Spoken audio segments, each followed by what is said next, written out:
కొంచెం number save చేసినన్నా నాకు అర్థం కాలేదు. ఎన్నిసార్లు చెప్పాలమ్మా, గుర్తు పెట్టుకోవా? ఇక్కడ చూడు, ఇదిగో ఇట్లా పోయి అది నొక్కేది అంతే. పట్టు, పోమా పో. నాకు డిస్టర్బ్ చేయతమా, నేను మళ్ళా చెప్పాను. పోమా, పోయి పని చేసుకోపో.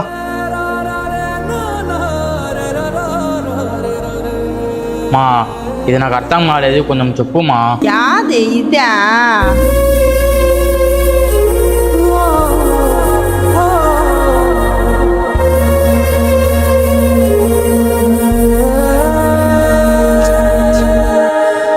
మా ఏం చేస్తాను అమ్మా? ఇంకోసారి చూపిద్దునా? చూపి. సారీ మా. ఇదిగా సరే, ఉంది కదా, పోయేసి నువ్వు కావాలే అమ్మా, నన్ను వీడొద్దే అమ్మా, బంగారు